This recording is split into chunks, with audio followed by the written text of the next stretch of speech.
Van Studeman's going to run out real quick as Bob Kuhlman talks to Jessica Iwata. To Iwata.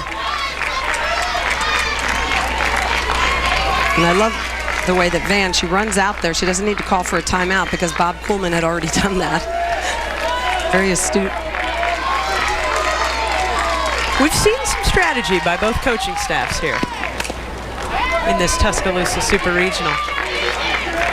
In the first game, Coach Kuhlman was able to take advantage of Alabama not properly re-entering a player into the lineup to draw a player back out of the dugout after she had already ground out. She came back into the game at a full count, walked, and that started a rally, but one the Rainbow Wahine did not capitalize on. And that really raised up Kelsey Dunn's pitch count. You look at Charlotte Morgan's pitch count already, 46 pitches on the evening, 47.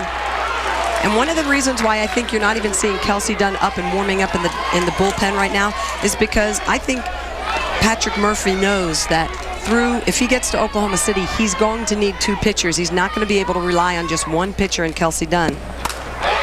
Iwata tags that one past the scoreboard. How about a grand slam for the freshman from Lihue, Hawaii?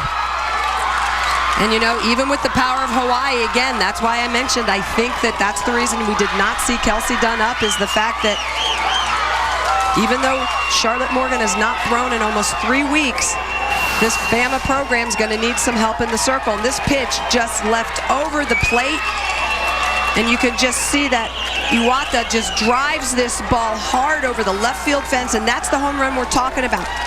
And look at the Hawaii tradition, but that's the type of home run we're looking at, is it's got to be hit on a line. Since the wind is blowing in, you got to hit it on the line down. You get under it, it's probably not going to leave the yard. 5 runs in the inning for the Rainbow Wahine. They take a 6-1 advantage over Alabama on the grand slam by Iwata. And you go back to the intentional walk of Kelly Majum, and it's a pick your poison type of lineup for Hawaii when they start to hit. It's a coach's call. Do you put another runner on base? That's another run that scores if the ball leaves the yard. It's a good question, Michelle. One we may not get an answer to. Well, I think it was a smart call because Majum had the solo home run in the first inning. So the odds are that you put her on and you make someone else hit the ball out of the park. Iwata did that. You know, you have to give your opponents credit where credit is due, and Iwata and Majum have hit the ball hard. Gonzalez hits that one softly into the green and left to extend the inning for Hawaii.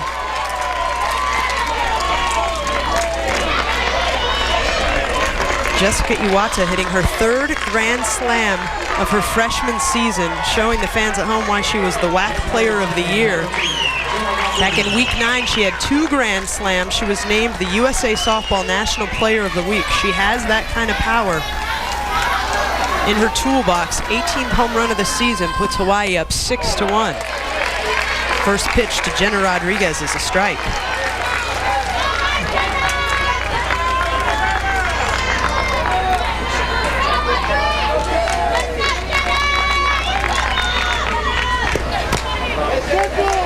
Rodriguez fouls that one off.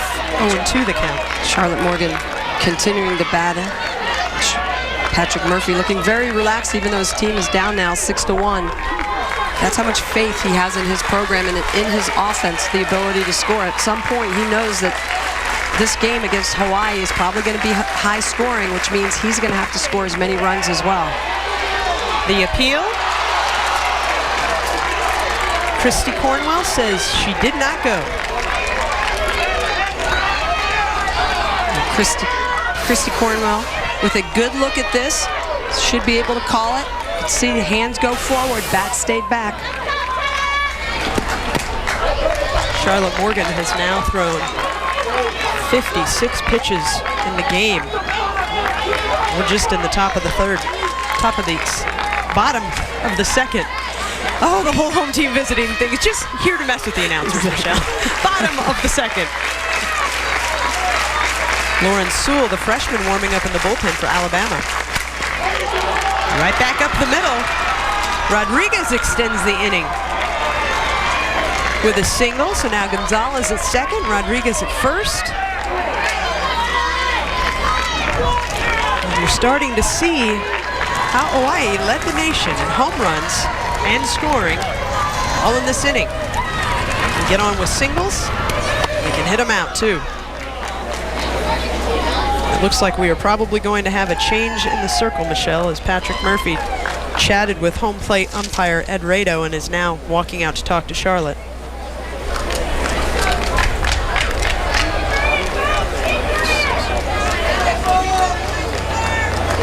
Yeah, and there's a good chance at some point you have to close the door.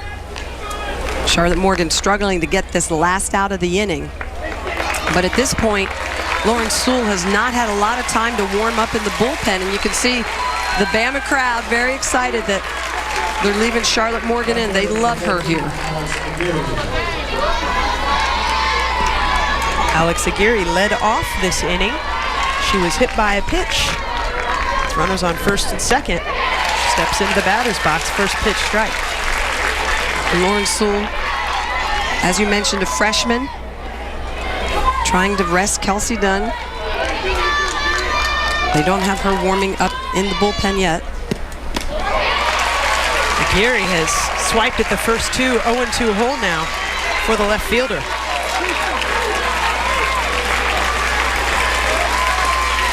Fans on their feet in Alabama in support of Charlotte Morgan, who's given up 5 runs in this bottom of the second inning.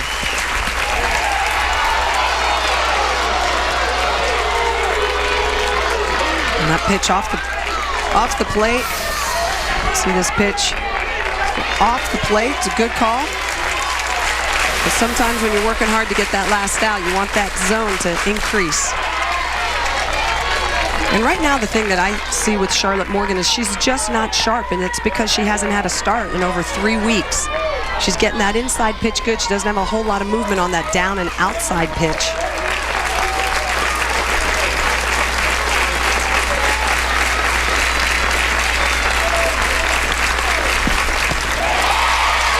Morgan gets the strikeout to end the inning, but the Rainbow Wahine reminding the nation how they led NCAA Division I in home runs and scoring. They put 5 on the board. Jessica Iwata with a grand slam, and it's a 5-run edge.